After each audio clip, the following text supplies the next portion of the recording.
Hello नमस्कार good morning मेरे साथियों वन वीक स्टडी पॉइंट के ऑनलाइन प्लेटफॉर्म पर आप सभी का स्वागत है। आज की क्लास रहने वाली है बीए सेकेंड ईयर वालों के लिए हिंदी साहित्य को लेकर अति इंपॉर्टेंट सवाल। दोस्तों आपके एग्जाम भी बहुत नज़दीक आ चुके हैं। दोस्तों चलिए जयनारायण विश्वविद्यालय जोधपुर की ओर से प्रकाशित बिना वैसे मेन मुद्दे पर आ जाते हैं, कोई एक्स्ट्रा बात नहीं करनी। चलिए दोस्तों चैनल पर पहली बार है तो चैनल को सब्सक्राइब कीजिए और अपने दोस्तों के साथ में शेयर कीजिए। दोस्तों यही तो मेरा मोटिवेशन है। चलिए अपने दोस्तों के साथ में शेयर करो। अगर आप रेगुलर क्लास अटेंड कर रहे तो आपके जिगरी है, अपना जो जिगरी होता है ना दोस्त, अपने कॉलेज में पढ़ता है, उसके साथ में शेयर करो दोस्तों। और वो भी अगर आपका दोस्त है और आपके साथ में पढ़ता है, मतलब वो भी होगा तो कौन, सेकेंड ईयर का स्टूडेंट होगा। तो सेकेंड ईयर के स्टूडेंट के साथ में अगर आपके पास ग्रुप है कोई सेकेंड ईयर का अपने कॉलेज का, तो उसके साथ में शेयर कीजिए, उसमें शेयर कीजिए और अधिक से अधिक बच्चों को क्लास अटेंड करने का मौका दीजिए। चलिए दोस्तों आज की क्लास में मैंने रखा है गद्यांश को लेकर अति इंपॉर्टेंट सवाल। दोस्तों ये 3 लाइनें आपको गद्यांश की दिख रही होगी, 3 लाइनें। इसको लगभग आपको 1 पेज तक खींचना है या फिर 1.5 पेज तक खींचना है। किस प्रकार खींचेंगे, इसको लिखेंगे, इसके सप्रसंग व्याख्या को बहुत ही आधे पेज तक लिखनी पड़ेगी, फिर 1 पेज तक इसकी व्याख्या को लिखने पड़ेंगे और बाद में आपको अगर आप चाहते तो उसमें विशेष भी लिख सकते हो। दोस्तों चलिए कि आने वाली पीढ़ी पिछली पीढ़ी की ममता की पीड़ा नहीं समझ पाती। जो हमारी जो आने वाली पीढ़ी है, जो बीत चुकी है पीढ़ी, उसकी ममता है, वो ममता की पीड़ा नहीं समझ सकती। और पिछली पीढ़ी जो हमारे पीछे वाली पीढ़ी थी, वो अपनी संतान की संभावित संकट की कल्पना मात्र से उद्विग्न हो जाती है, भड़क जाती, उद्विग्न हो जाती है। मन में यह प्रतीति नहीं होती, मन में ये प्रतीति नहीं होती कि अब संतान समर्थ है, सब बड़ा से बड़ा संकट झेल लेगी क्या, तो ये इसकी प्रतीति भी नहीं होती हमारे मन में। इसकी सप्रसंग व्याख्या दोस्तों 3 लाइनें आपको दिख रही होगी। इस 3 लाइनों को लगभग आपको 1 पेज या फिर 1.5 पेज तक खींचेंगे तो भी अच्छा रहेगा दोस्तों, नंबर लेने हैं तो 1 पेज तो आपको खींचना है।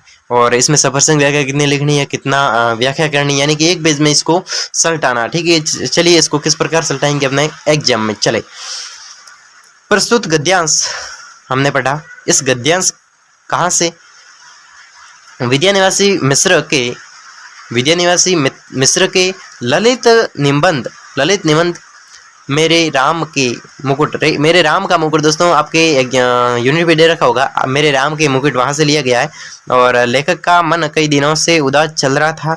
वह जिस काम में लगकर मुक्ति पाना चाहता था, लेखक का मन जिस काम में लगकर मुक्ति पाना चाहता था, उस काम में 1000 बाधाएं एक साथ उपस्थित है। और उस काम से मुक्ति तो पानी है, लेकिन उसमें 1000 बाधाएं, अगर उस काम को छोड़े तो ये हो जाता है, ये हो जाता है। यानी कि हम कह सकते हैं कि अगर वो लेखक किसी काम में फंस गया है और अगर वो काम को छोड़ना चाहता है, लेकिन अगर वो काम को छोड़ेगा तो एक साथ 1000 बाधाएं आ जाएगी।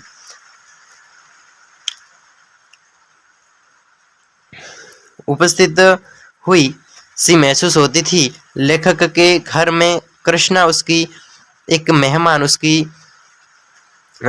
लड़की ने रात 9 बजे एक संगीत कार्यक्रम में जाने की अनुमति मांगी। दोस्तों लेखक के घर में कृष्णा नाम की एक मेहमान थी और उस मेहमान ने, लड़की ने रात को 9 बजे कहीं संगीत कार्यक्रम में जाना था और अनुमति मांगी कि भाई साहब मैं, वैसे वो मेहमान आई होगी कोई लड़की और वो इसको अनुमति मांग रही है लेखक के पास में रात को 9 बजे। ठीक है, रात साथ में लेखक का पुत्र और उसके एक मेहमान भी थे। साथ में लेखक का पुत्र और उसके एक मेहमान भी साथ में थे। लेखक के पास में अनुमति मांगी।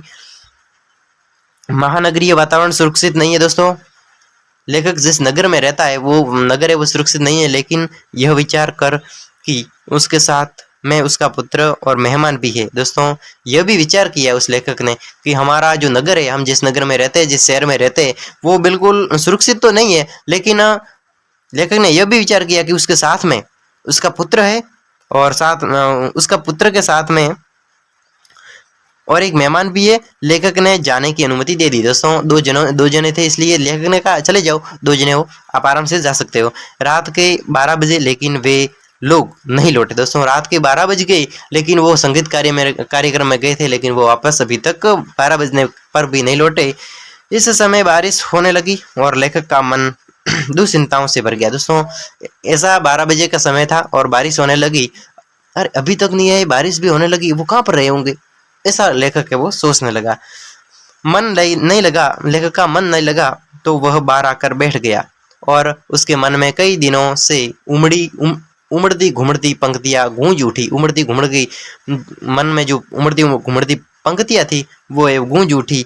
उस प्रसंग में लेखक क्या कहता है और वो पंक्तियां क्या थी, तो उस प्रसंग में लेखक क्या कहता है अब हम व्याख्या के माध्यम से पढ़ेंगे कि किस प्रकार वो पंक्तियां थी और वो पंक्तियां कब याद आई थी, जब वो अकेला बैठा था और 12 बज गए थे और बारिश भी होने लगी थी और वो घर पर नहीं लौटे थे। तो उसके मन में बहुत सारी पंक्तियां आई पिछले जो हम उसने सुनी थी वो, कि लेखक कहता है कि बचपन में मेरा घर से बाहर रहने पर दादी नानी भी इस प्रकार व्याकुल हो जाती थी, लेकिन अब मुझे उसके दर्द का एहसास कहाँ होता था। दोस्तों, जब लेखक छोटा था तब उसकी दादी और नानी भी उससे बाहर जाने पर वो व्याकुल हो जाती थी, लेकिन अब तब उसे उसके मन में जो दर्द का एहसास है तब वो उसके मन में नहीं होता था, क्योंकि लेखक छोटा था। उसके मन में मनी दादी माँ मुझे मना क्यों कर दी है, मैं बाहर जाना चाहता हूँ फिर भी मना कर रही है, क्यों कर रही है। तो उस लेखक को अब एहसास हुआ, अब समझ में आया कि चिंता क्यों होती है।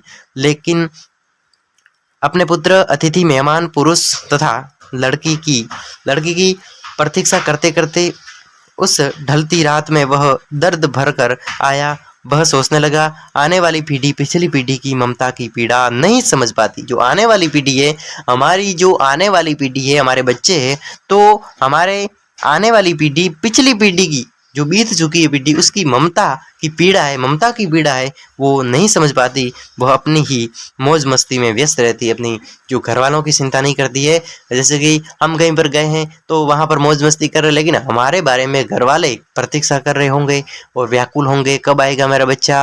रात को 9 बजे गया था, 12 बजे गया, अभी तक नहीं आया। यानी कि वो बड़ों को चिंता होती है कहाँ गया होगा, लेकिन हमें तो मौज मस्ती लगती है क्योंकि हमें ठीक मौका मिला है रात को, ठीक है। तो वो व्यस्त रहती है, मौज मस्ती में व्यस्त रहती है। लेकिन पिछली पीढ़ी अपनी संतान को आने वाली संभावित संकट की कल्पना मात्र चिंतित हो जाए। दोस्तों, जो पिछली पीढ़ी है, पिछली पीढ़ी यानी कि हम लोग हमारे संतान के आने वाली संभावित संकट कल्पना के बारे में चिंतित हो जाए। जैसे कि पिछली पीढ़ी को मैं ले लेता हूँ, मेरे बच्चे हैं और मैं हो गया पिछली पीढ़ी और मेरे बच्चे आगे वाली पीढ़ी है। नई पीढ़ी में मेरे बच्चे और पिछली पीढ़ी में तो पिछली पीढ़ी के बच्चे यानी कि मेरे बच्चे, पिछली पीढ़ी के बच्चे यानी कि मेरे बच्चे, और मेरे बच्चे अगर कहीं पर जाएंगे तो किस प्रकार, अगर वो लेट हो गए तो मुझे यानी कि पिछली पीढ़ी को चिंता होती है। आगे वाली पीढ़ी की चिंता पिछली पीढ़ी को होती है, लेकिन आगे वाली पीढ़ी को चिंता पिछली पीढ़ी की चिंता नहीं होती, लेकिन पिछली पीढ़ी को आगे वाली की चिंता होती है।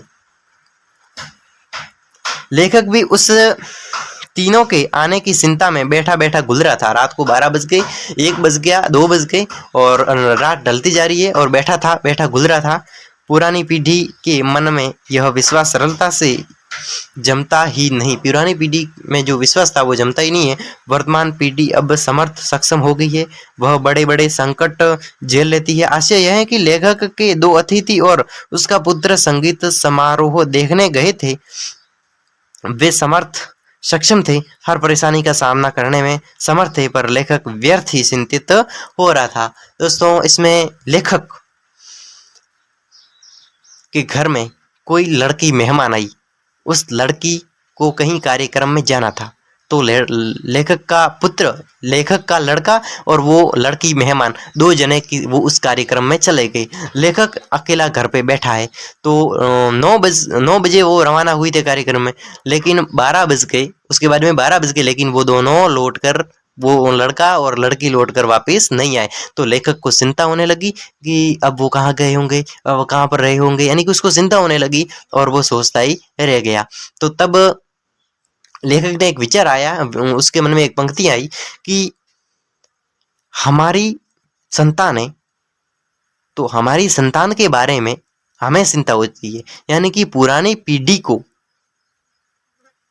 संतान की चिंता होती है, यानी आगे वाली पीढ़ी की चिंता होती है, लेकिन आगे वाली पीढ़ी है उसको पिछली वाली पीढ़ी की चिंता नहीं होती है। ये लेखक के मन में विचार आया और लेखक वो भूल गया कि हमारे जो बच्चे हैं वो बहुत बड़े-बड़े हैं, उसके सामने छोटा-मोटा संकट आएगा तो उसको झेल लेंगे, समझ लेंगे, क्योंकि आज की पीढ़ी नया ज़माना है, तो कुछ भी कर सकते हैं और वो अपनी समस्या को हैंडल कर सकते हैं। और वो व्यर्थ ही चिंतित हो रहा था, लेकिन उसके बाद में उसको समझ में आया कि मैं व्यर्थ ही चिंता कर रहा हूँ और ये तो बहुत ही बड़े-बड़े बच्चे हैं और अपनी समस्या को समझ लेंगे। तो चलिए इसकी विशेष दोस्तों लिखना पड़ेगा, विशेष भी अगर आपको बड़ा कुछ करना है। पुरानी पीढ़ी और नई पीढ़ी की विचारधारा और ममता की पीड़ा के अंतर को दर्शाए। पुरानी पीढ़ी यानी पिछले वाली पीढ़ी और आगे वाली पीढ़ी यानी हमारे बच्चे और हम, यानी कि पिछले वाली पीढ़ी और आगे वाली पीढ़ी के जो अंतर है उसके बीच में विचारधारा है, उसके बीच में ममता की पीड़ा है, उसको दर्शाया गया है। नई पीढ़ी पुरानी पीढ़ी की ममता की पीड़ा नहीं समझ सकती। नई पीढ़ी है, जो नई पीढ़ी है, अभी की पीढ़ी है, वो पिछले वाली पीढ़ी यानी कि माता-पिता की पीड़ा को नहीं समझ सकती है। चलिए इसमें दूसरा विशेष है अवतरण की भाषा परिष्कृत है। अवतरण की भाषा किस प्रकार, जो अवतरण इसमें दे रखा है, ये गद्यांश दे रखा है, तो इसका अवतरण है वो उसकी भाषा परिष्कृत है। शैली में प्रवाह है, परिष्कृत और व्याख्यात्मकता का विद्यमानता है। दोस्तों बहुत ही इम्पोर्टेंट एग्जाम की दृष्टि से आने लायक और किस प्रकार आपको हैंडल करना आपके अपना एग्जाम में। चलिए दोस्तों अगली क्लास में मिलते हैं, तब तक के लिए अनुमति दीजिए, धन्यवाद।